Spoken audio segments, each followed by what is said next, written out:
इसी महाराज जी के विषय में संतों ने बहुत बात आप लोगों को बताया। समय भी ज़्यादा हो रहा है, इसलिए मैं बहुत विस्तार में नहीं जाकर संक्षेप में अपनी बात आपको सामने रखती हूँ।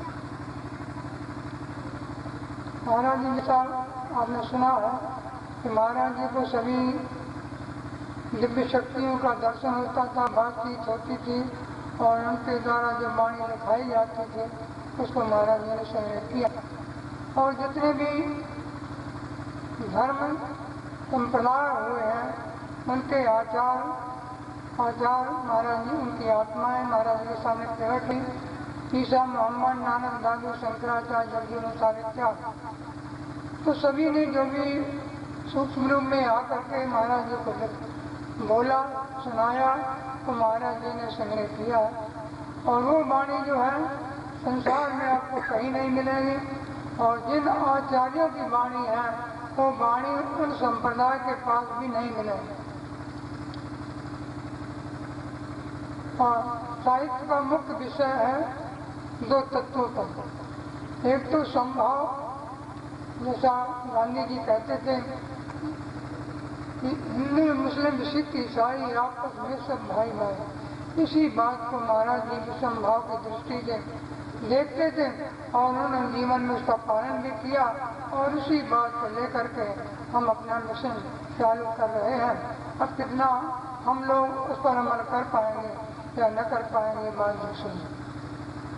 सही रास्ते पर चलना, सही रास्ता दिखाना हम लोगों का कर्तव्य है। जो चलेगा उसका भला और न चले उसका भला। कबरा खड़ा बाजार में सबकी मांगे खैर, न काहू से दोस्ती न काहू से बैर। एक संत ने लिखा, हाँ, जगजीवन साहब ने कहा है, जगजीवन चार दिना के लिए तुम भूल किसी को सतैयो नहीं। जगजीवन मन महाराज जी कहते हैं, और जग में संसार में 4 दिन का जीवन। जगजीवन 4 दिना के लिए तुम भूल किसी को सतैयो नहीं। और नेकी बने न यातन से तो बिगड़ी कर बात बनियो। नेकी बने न यातन से तो बदी की गांठ में नहीं होना। ये जगजीवन साहब की वाणी है जो महाराज ने पर लिखा है। इसी तरह से तमाम संतों ने अपनी अपनी वाणियां लिखाई हैं। एक संत ने लिखा है, आमतौर से संतों के ऊपर ही है,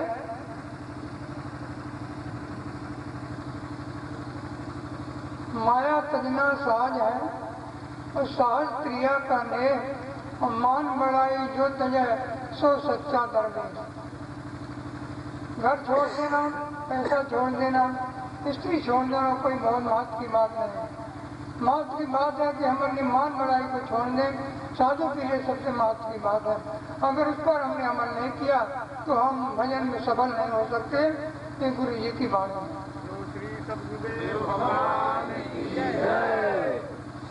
इसीलिए हमको प्रयास करना चाहिए। और हम ये नहीं सब कहें कि हम महाराज जी नहीं बन सकते, ये बात दूसरी है।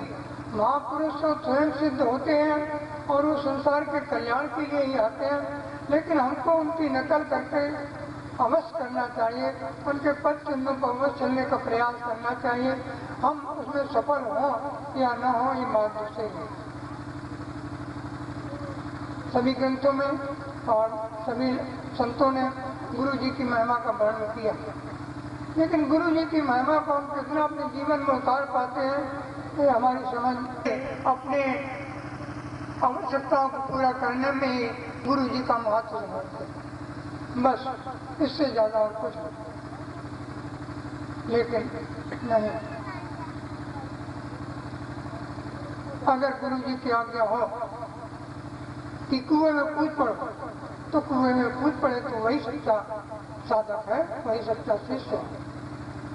अगर इतना नहीं है तो केवल गुरु ब्रह्मा गुरु विष्णु गुरु देवो महेश्वरो कहना केवल ये मुख्य बात है। स्वामी मुस्लिम काल में स्वामी हमारे संप्रदाय चार स्वामी रामानंदाचार्य जी हुए हैं। उनके पास एक माता जी आई, उनका लड़का टीबी की बीमारी से ग्रस्त था। डॉक्टरों ने जवाब दे दिया था। तो महाराज जी के पास आई।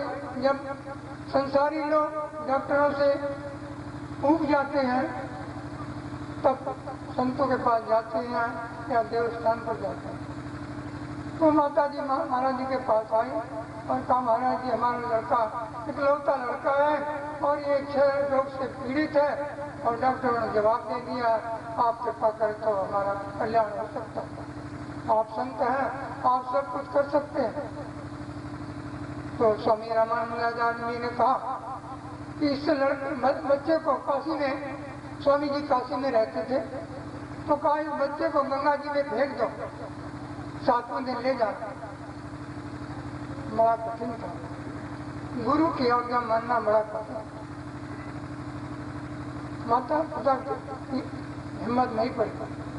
लड़का समझदार था, स्वयं गंगा जी में प्रवेश कर गया। एक कथा ममता वर्तमान में लिखी हुई। प्रवेश कर गया, माता पिता रोने लगे। स्वामी जी ने कहा, घबराओ नहीं, भगवान पर विश्वास करो।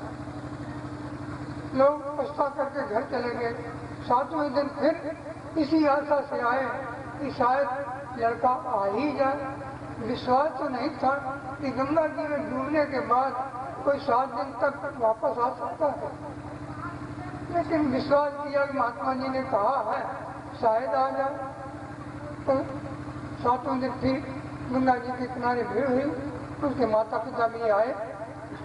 तो थोड़ी देर में क्या देखते हैं तो लड़का बड़ी दूर से जल से ऊपर आता है और धीरे धीरे पानी के सहारे और किनारे पर आया। ये है सदगुरु की परीक्षा समझिए या गुरु भक्ति समझिए। उसी पर भगवान की कृपा बरसती है, उसी पर संत की कृपा बरसती है। वैसे तो एक संत के लाखों शिष्य होते हैं, सब पर कृपा नहीं बरसती है। संसारी कृपा कोई कृपा नहीं मात्र रखती है। जो नास्तिक है, जो आस्तिक नहीं है, जो गुरु में विश्वास नहीं करते हैं, उनके भी संसारी काम हुआ करते हैं। लेकिन हम बुद्धि इच्छा लेकर के भी अपने संसारी कार्यों के लिए अपने को लालायक बने रहे, उसी को अपना महत्व देते रहे। हम मूल तत्व को भूल जाएं कि आखिर दीक्षा लेने का मतलब क्या है, हमारा उसमें कल्याण है। तो ये हमारा दुर्भाग्य। स्वामी कलियुग महाराज ने महाराज जी को बहुत कुछ लिखाया है। उन्होंने कहा, धन धन धन तुम धन हो, धन तुम्हारे भाग, सब देवर के दरस वे, तुम पर हम प्रसन्न। तुम हमारे गुरु भाई हो, हम तुम्हारे गुरु भाई, ताते विनती करते हैं बार बार शरणागत। ये कलियुग महाराज की प्रार्थना।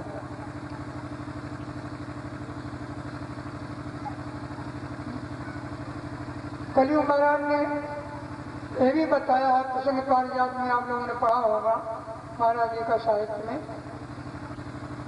कि हमारे राजत्व काल में वर्ण व्यवस्था का कोई महत्व नहीं रह गया, कर्म कांड का कोई महत्व नहीं रह गया। मैं केवल राम नाम का लोहा मानता हूँ। और जो समाज में दूसरे युगों में पीड़ित रहे हैं, जो दलित रहे हैं, उनको मैं विशेष महत्व दूंगा और उनमें विशेषता होगी माताओं की तथा शूद्रों की। उन्हीं की विशेषता है और उसी विशेषता को हम यहाँ भी देखते हैं कि पुरुषों की संख्या से माताओं की संख्या ज्यादा है। धर्म कर्म में माताओं की रुचि ज्यादा है। भगवान की भी, कलियुग महाराज की भी इच्छा है, उनका भी सहयोग है तथा शासन का भी सहयोग है। आज के शासन में भी माताओं और शूद्रों का सहयोग है। जब जैसा समय होता है वैसी बुद्धि बनती है, वैसी भगवान की प्रेरणा होती है।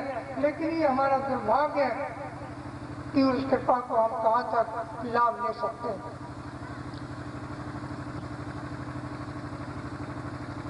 एक समय था जब हिंदू समाज में कहा जाता था कि स्त्री की आवाज घर के बाहर नहीं जाना चाहिए, लेकिन आज हमें दुख होता है कई जगहों पर जब शोभा यात्रा निकाली जाती है तो माताएं स्वरूप पर नाचती हैं। ये अध्यात्म नाचने का विषय नहीं है, ये हंसने का विषय नहीं है, ये रोने का विषय। भगवान को कोई हंसी खुशी से नहीं पा सकता। जिसने रो रहा है, जिसने पुकारा है, उसी ने भगवान को पाया। अपने चरित्र को संभालो, अपनी इज्जत को फरबट्टा मत लगाओ। शासन ने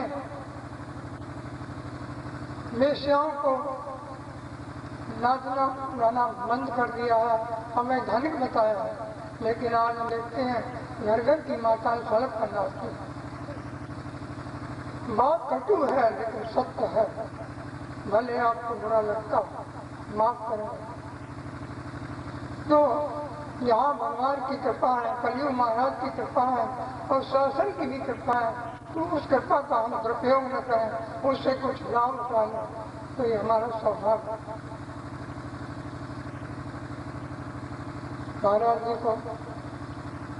महाराज जी का जब भी संसार में धर्म गिलानी या दुराचार प्रदूषण उत्पन्न हो जाता है तो भगवान समय समय पर संतों को संसार में भेजते हैं और वो प्रदूषण को दूर करने का प्रयास करते हैं। मुस्लिम काल में जब मुस्लिम अत्याचार से जनता बहुत पीड़ित थी, धर्म ग्लानि उपस्थित थी, धर्म परिवर्तन जबरदस्ती किया जाता था, उस समय भगवान की प्रेरणा से बहुत से संत एक ही साथ अवतरित हुए और उन्होंने धर्म ग्लानि को दूर किया। उस समय चैतन्य महाप्रभु, गोस्वामी जी, सूरदास जी, मीरा जी, स्वामी रामदास जी महाराज और नानक जी महाराज इत्यादि उसी समय आए। उसके बाद जब अंग्रेजी काल आया तो अंग्रेजी काल में दासता से जनता पीड़ित थी। धर्म ग्लानि तो दूर हुई, संतों ने दूर किया बहुत कुछ, लेकिन अंग्रेजी शासन से जनता बहुत पीड़ित थी। हमको गुलाम माना जाता था। विदेशों में हमारी कोई इज्जत नहीं थी, हमको काला आदमी कहकर पुकारा जाता था। तो भगवान की प्रेरणा से कबीर जी को आदेश मिला कि कबीर जी संसार में आए और गुजरात गांधी जी के नाम से अवतार धारण करके हमारी उस दासता की बेड़ियों को काटा और अहिंसा की लड़ाई लड़े, उस अंग्रेजी साम्राज्य को भारत से खदेड़ दिया। तो जब भी संसार में प्रदूषण होता है या धर्म ग्लानि होती है तो संतों को विशेष चिंता होती है। इसीलिए मानस में गोस्वामी जी ने लिखा है, गादि तनय मन चिंता व्यापी और कई बिन मरे निशाचर पापी। मानस काल में त्रेता युग में की बात है, तो गोस्वामी जी को ये जब अपने जीवन काल में गोस्वामी जी आए तब उनको चिंता हुई कि ये निशाचर जो बताए रहे हैं जनता को, साधुओं को खाए जा रहे हैं, इनको किस तरह से इसको मुकाबला किया जाए। मुकाबला तो संत कर सकते हैं और गाज तनय भी कर सकते थे, लेकिन उसमें अपनी हानि होती है। उस हानि को रोकने के लिए उन्होंने स्वयं उसका प्रतिकार नहीं किया और दशरथ जी के दरबार में जाकर राम जी को मांग कर लाए, राम लक्ष्मण जी को मांग कर लाए और उन्होंने हमारे संकट को दूर किया और महात्मा को संकट को दूर किया। इसी तरह से जब भी संकट आता है तो महात्मा ही धर्म समाज को एक रास्ता दिखाते हैं, समाज का कल्याण करने के अवसर जुड़े होते हैं।